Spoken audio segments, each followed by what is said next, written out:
No podía dejar de temblar. El olor a guiso de ternasco que subía desde la olla aún humeante se mezclaba con el vino derramado. Y el silencio que siguió a las palabras de don Manuel era tan denso que dolía. Beatriz. Mi Beatriz. La mujer que había sido mi refugio durante los últimos 2 años. Dio un paso atrás como si yo fuera una extraña. Papá. Murmuró apenas.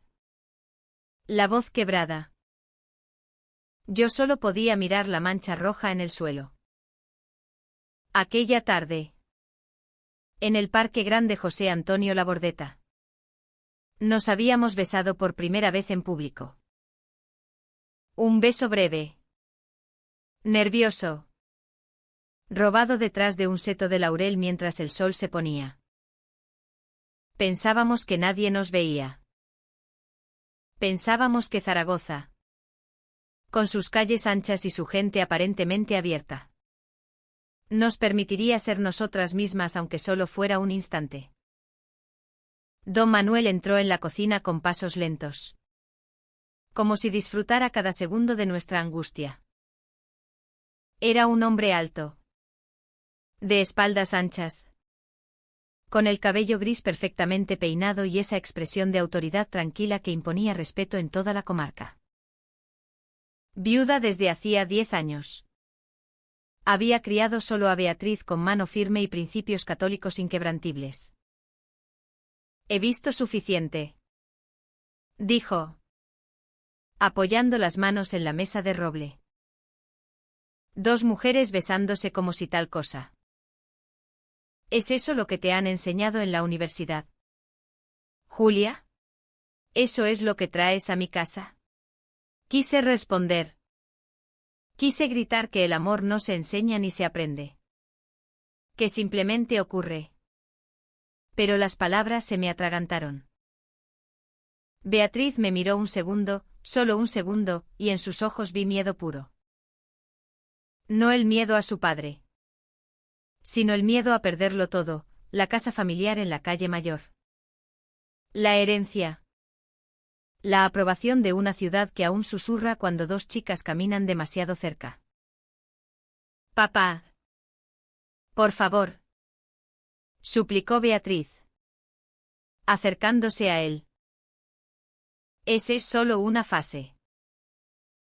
Julia es mi amiga. Nada más.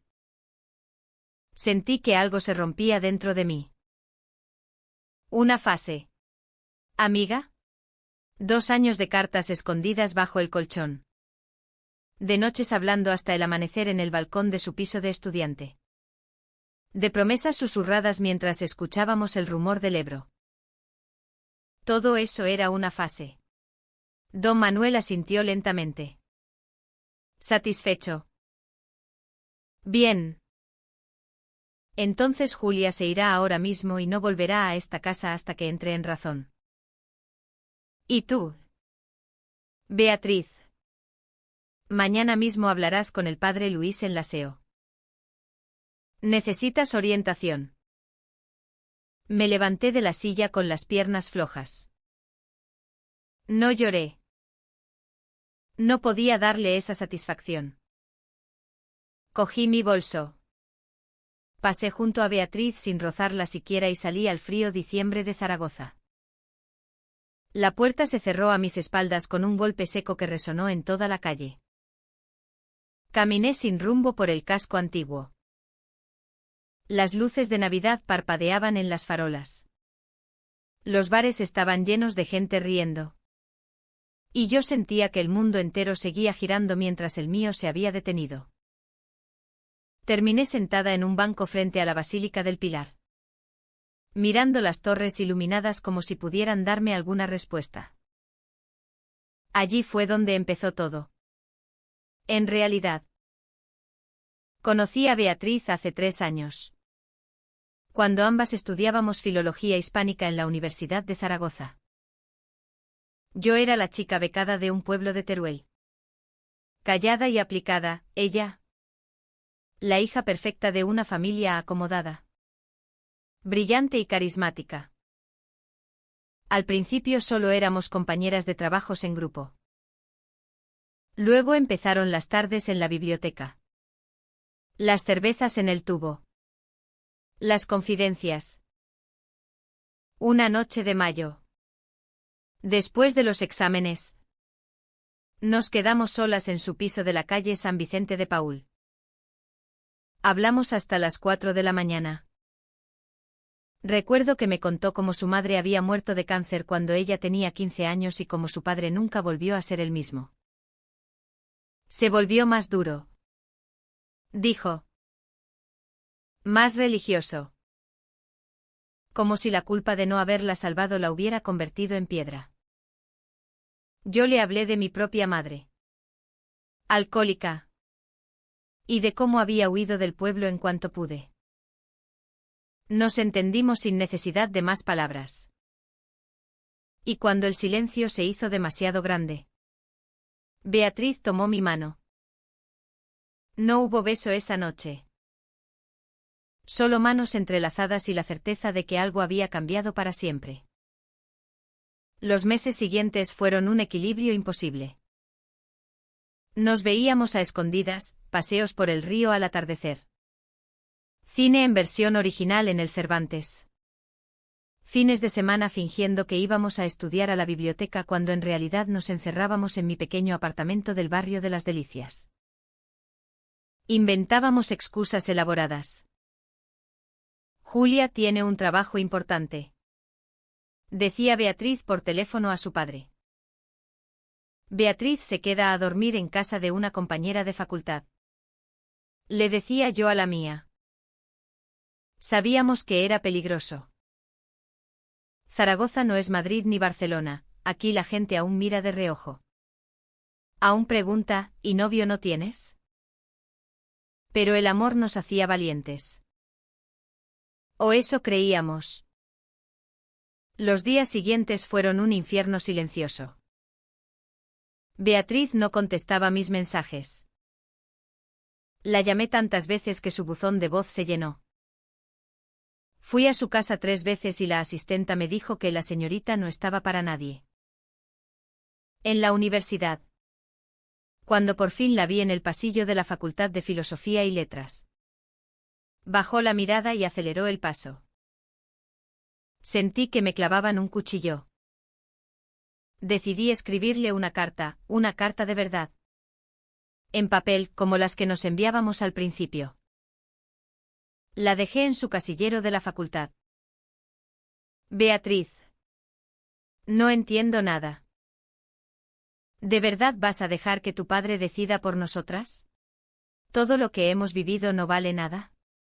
Te espero el viernes a las 8 en el banco donde nos dimos el primer beso de verdad. Junto al kiosco del Parque Grande.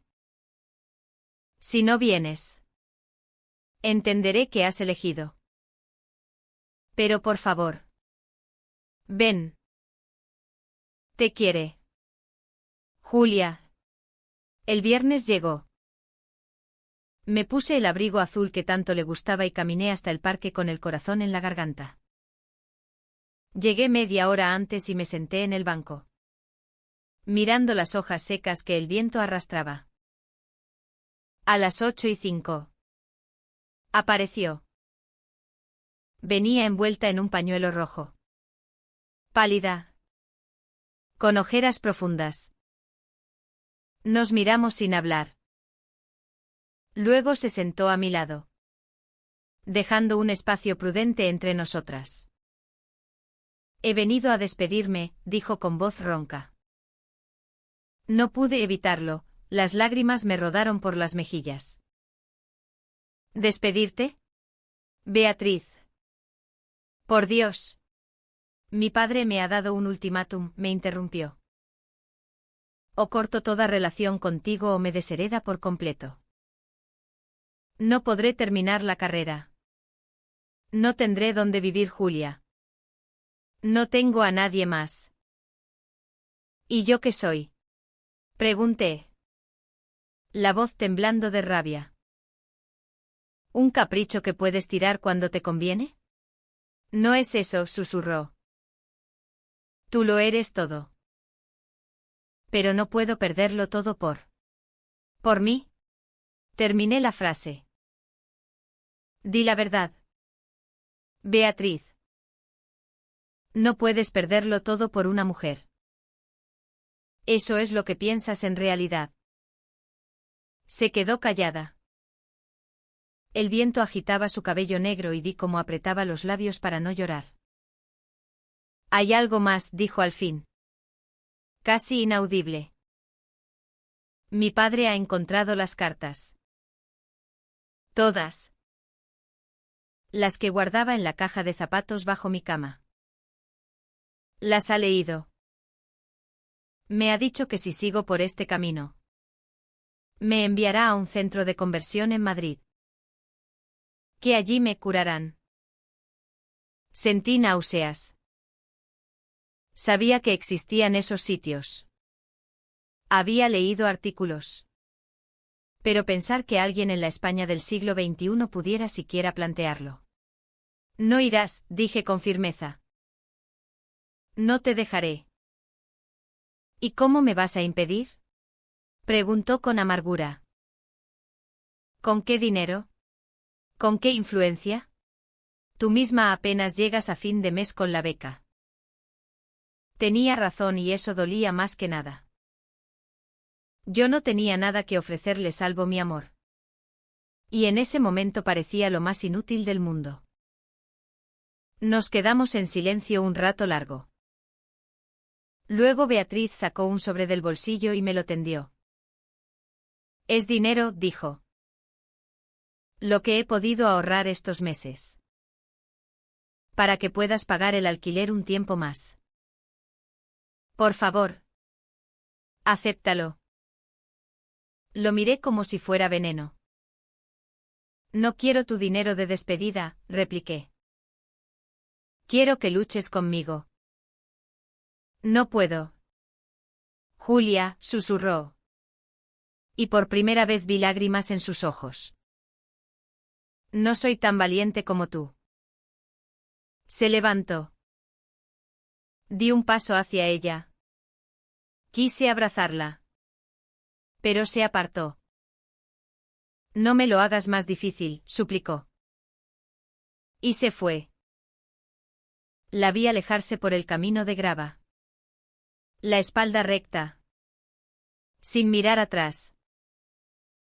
Me quedé allí hasta que oscureció por completo. Hasta que el frío me caló los huesos. Pasaron las navidades más tristes de mi vida. Regresé al pueblo por obligación familiar. Pero apenas hablé.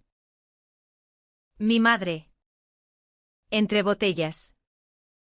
Ni siquiera notó mi estado. Volví a Zaragoza el 2 de enero con el alma hecha pedazos. En la facultad. Beatriz ya no venía. Pregunté discretamente y me dijeron que había pedido traslado a la Complutense de Madrid por motivos familiares. Supe entonces que don Manuel había cumplido su amenaza. Intenté seguir adelante. Me sumergí en los estudios. Acepté turnos extras en la cafetería del centro donde trabajaba. Salí alguna noche con compañeros. Pero todo sabía a cartón. Cada esquina de Zaragoza me recordaba a ella, el bar donde tomábamos chocolate con churros. La heladería de la Plaza del Justicia. El mirador de la Aljafería donde una vez nos prometimos que viajaríamos juntas a Granada en cuanto termináramos la carrera. Una tarde de febrero. Cuando la nieve cubría los tejados del casco antiguo. Recibí un mensaje de un número desconocido. Soy Bea.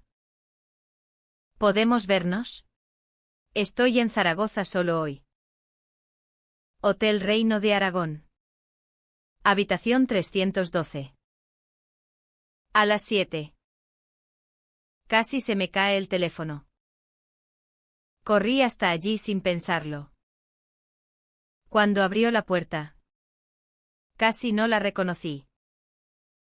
Estaba más delgada, con el pelo cortado por encima de los hombros y una expresión de agotamiento profundo.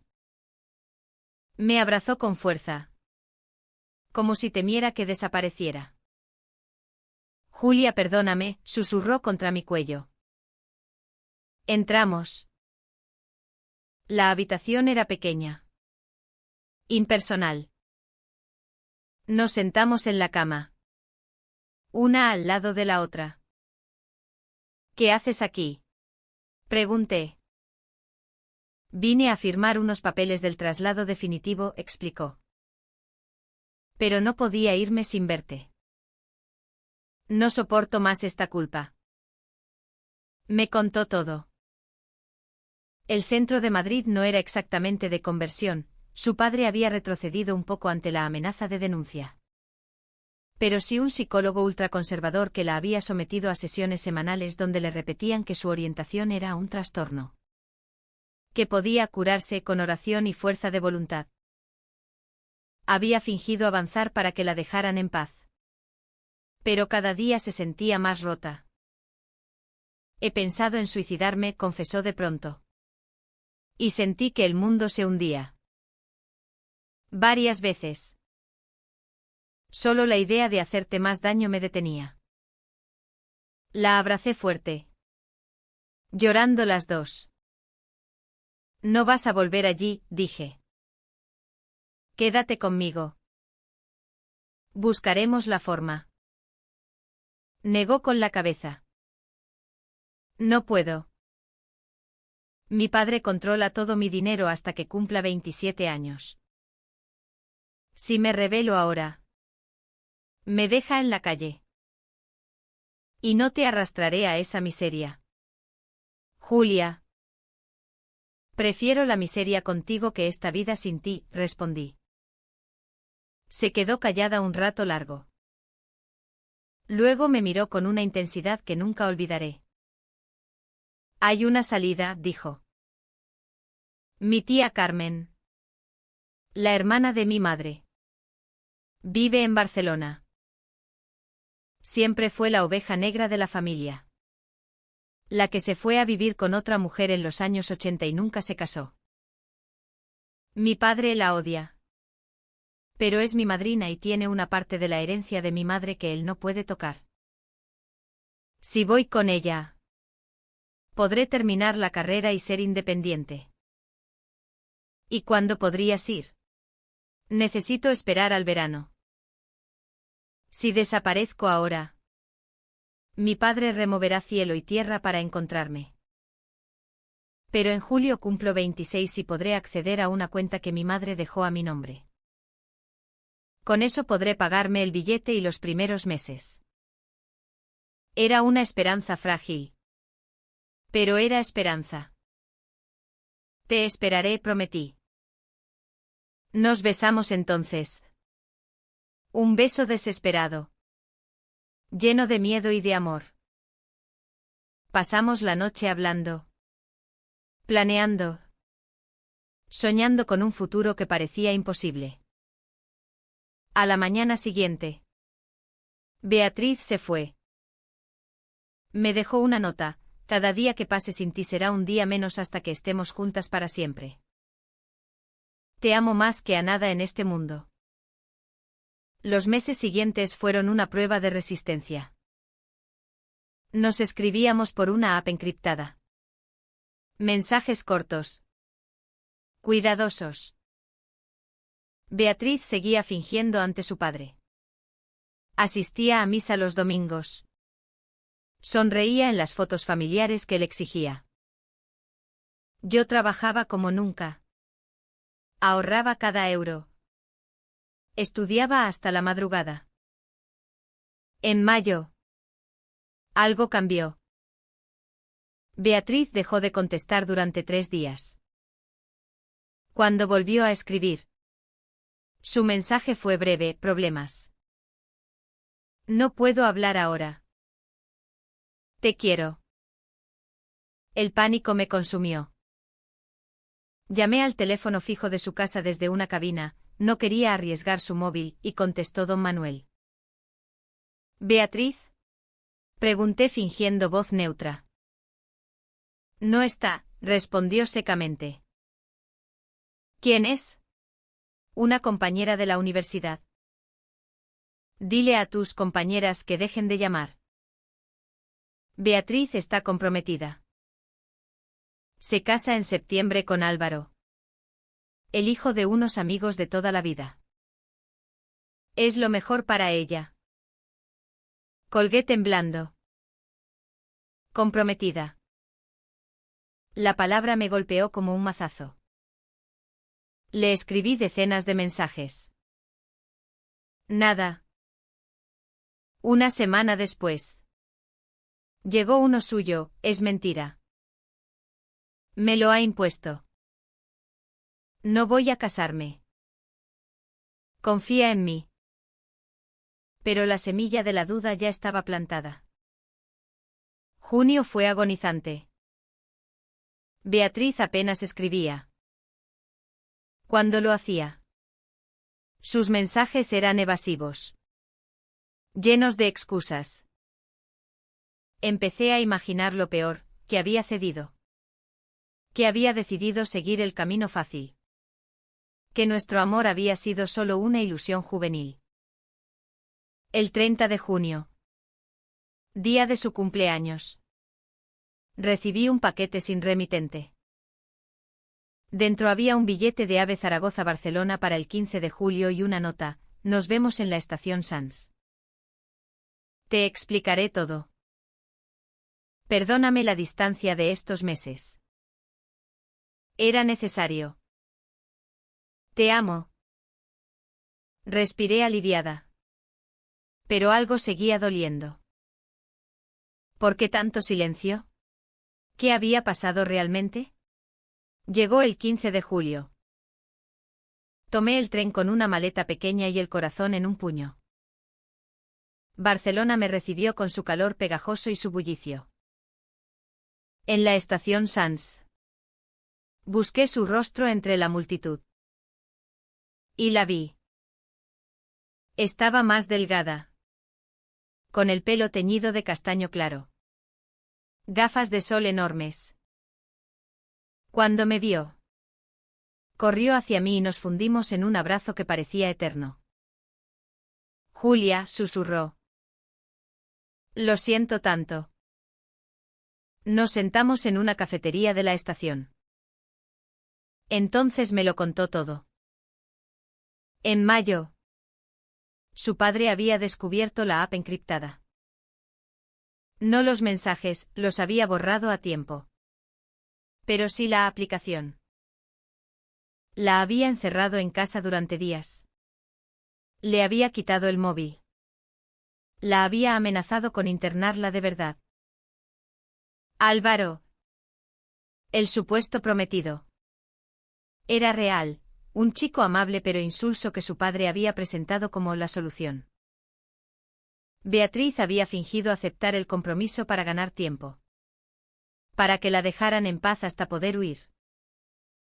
Tuve miedo de que si te contaba la verdad, vinieras a buscarme y todo se estropeara, explicó. Necesitaba que mi padre bajara la guardia. La miré fijamente. ¿Y si hubiera creído que realmente ibas a casarte? ¿Que me habías abandonado? Sabía que confiarías en mí, dijo.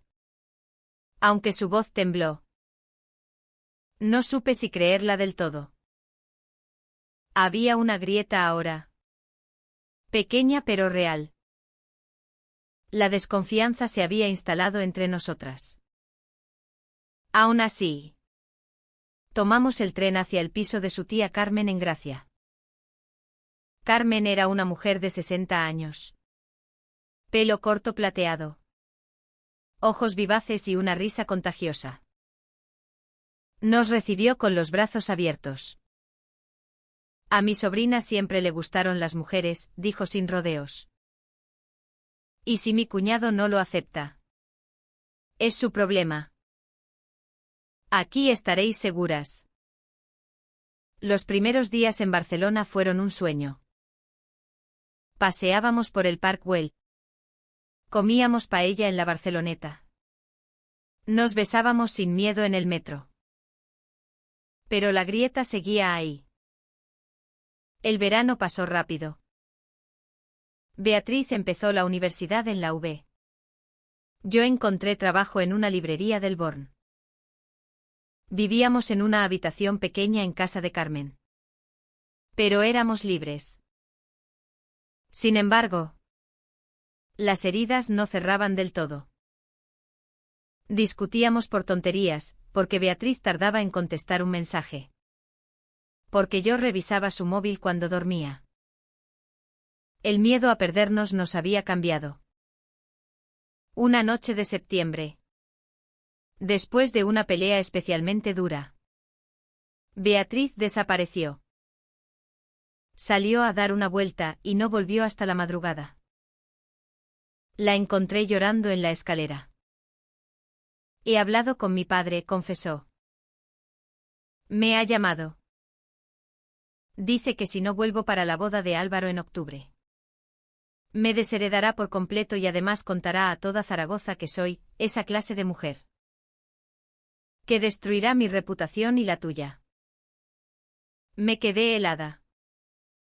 ¿Y qué le has dicho? Que no volveré nunca. Que estoy con la persona que amo y que soy feliz. La abracé fuerte. Pero algo en su voz no sonaba convencido. Los días siguientes fueron tensos. Beatriz estaba distante. Nerviosa. Yo intentaba no presionar. Pero el miedo me comía por dentro. El 10 de octubre recibí una llamada de un número de Zaragoza. Era don Manuel. Julia, dijo con voz fría. Beatriz está en el hospital. Intento de suicidio. Pastillas. Está estable.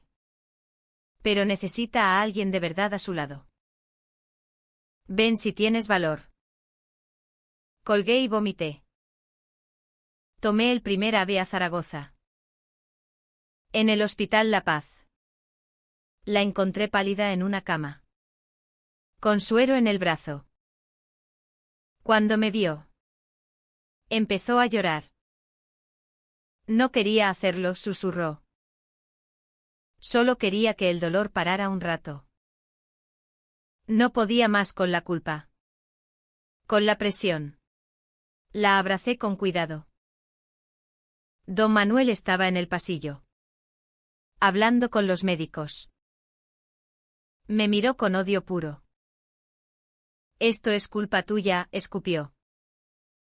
La has destruido. No, respondí con una calma que no sentía. Usted la destruyó cuando le hizo creer que su amor era una enfermedad. Beatriz se quedó ingresada una semana. Hablamos mucho. Terapias. Psicólogos. Verdades dolorosas. Decidimos que necesitaba tiempo. Espacio. Ayuda profesional. Que nuestro amor, aunque real, había nacido en la clandestinidad y estaba contaminado de miedo y de rabia. Cuando salió del hospital, se quedó en Zaragoza con su tía Carmen, la otra tía, hermana de don Manuel, que siempre había sido más comprensiva. Yo volví a Barcelona. Nos escribimos. Nos llamamos. Lentamente. Muy lentamente. Empezamos a sanar por separado. Un año después. En diciembre de 2026. Recibí una carta suya. Venía desde Granada, donde había empezado un máster de literatura. Julia. He aprendido que amarte no fue un error. Pero que tampoco era suficiente para salvarme de mí misma. Necesitaba encontrarme antes de poder estar con alguien. Hoy camino por la Alhambra sin miedo a que me vean de la mano con quien quiera. Hoy soy yo misma. Entera. Gracias por haber sido mi primer amor de verdad. Ojalá la vida nos vuelva a cruzar cuando estemos listas. Con todo mi cariño. Beatriz. Guardé la carta en una caja junto a las antiguas. Zaragoza seguía allí, Con sus torres y su río. Pero ya no dolía tanto. El amor no siempre termina con un abrazo eterno. A veces termina con dos mujeres que aprenden a vivir consigo mismas. Que eligen la vida aunque duela. Que entienden que ser fiel a una misma es el acto de amor más grande. Y eso, al final, fue lo que nos salvó a las dos.